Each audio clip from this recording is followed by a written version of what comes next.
Face au lecteur de Midi Libre. Face au lecteur. Aujourd'hui, Olivier Biscaye reçoit Cadmerade et Claude Lelouch. Face au lecteur de Midi Libre. Cadmerade, Claude Lelouch, merci. On est ravis, honorés de vous accueillir aujourd'hui à Midi Libre, au siège de notre journal. Face à vous, des abonnés, des étudiants, des lecteurs qui ont tous vu le film hier soir. Ce que je vous propose, c'est qu'on ait 2-3 questions ensemble et puis surtout qu'on les laisse vous poser des questions parce qu'ils veulent réagir évidemment au film qu'ils ont vu hier soir. Je crois qu'ils étaient très heureux. Claude Lelouch et Cadmerade, peut-être parlez-nous de cette alliance entre vous deux. Comment Cadmerade arrive dans le film? Comment vous le choisissez? Comment vous avez l'idée de ce film finalement? Ce film, c'est le résultat de 80 ans d'existence, vous voyez ce que je veux dire, et un peu plus. Donc, si vous voulez, moi, je suis un observateur attentif. J'ai passé ma vie à observer le genre humain qui me fascine, avec ses hauts, ses bas, ses contradictions.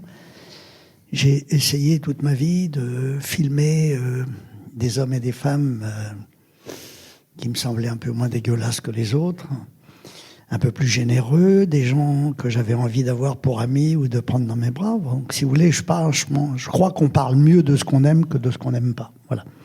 Ce qu'on aime, on en est sûr.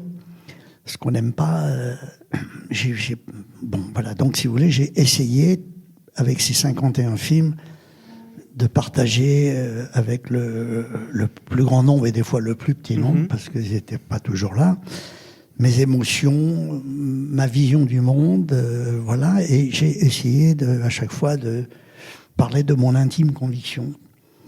Je pense que l'intime conviction, c'est la chose la plus importante pour chacun d'entre nous, c'est ce qui reste quand on a tout entendu, tout vu, voilà. Donc, alors, avec ce 51e film, j'avais envie d'aller peut-être un peu plus loin que d'habitude, et il fallait que je trouve la colonne vertébrale de ce film, c'est-à-dire le personnage principal.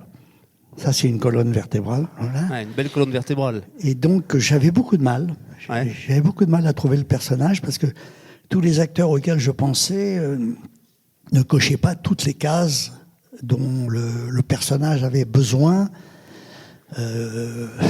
Bon, donc, et puis à un moment donné, donc c'est vrai, j'étais un peu perdu. Et le hasard, une fois de plus, qui a été vraiment la boussole de ma vie, c'est le hasard qui m'a toujours emmené au bon endroit.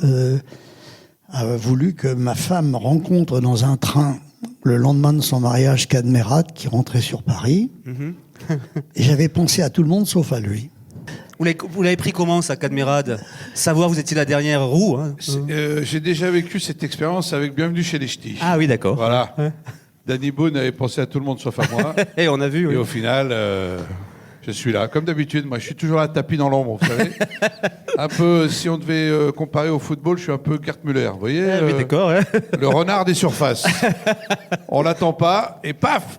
Et c'est lui qui marque. Non, mais moi, on en rigole aujourd'hui, mais au moment où je reçois le coup de fil de Claude, après que sa femme ait parlé de moi, évidemment, je tremblais tout seul chez moi.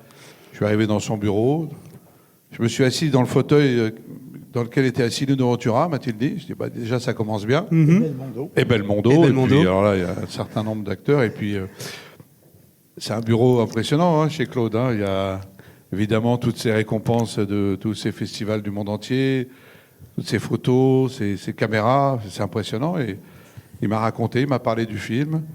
Et puis, je me suis senti proche tout de suite du personnage. En plus, il y avait, comme chez Claude, souvent de la musique. Là, on va même jusqu'à chanter. Donc, on va y revenir. Moi, c'est un peu ma deuxième passion. Vous savez, j'ai commencé pas très loin d'ici, à la Grande Motte. Ouais, exact. Et oui, moi, j'ai commencé. J'ai fait mes premiers pas d'artiste derrière une batterie sur une des terrasses de la Grande Motte. Le bar s'appelait le Sinclair. Je ne sais pas si vous avez connu cette époque. Et donc, la musique a toujours été pour moi une passion, un moteur. Et là, c'est génial d'allier ma passion de la comédie et de la chanson et de la musique. Midi Libre. Midi Libre. Les podcasts de midilibre.fr.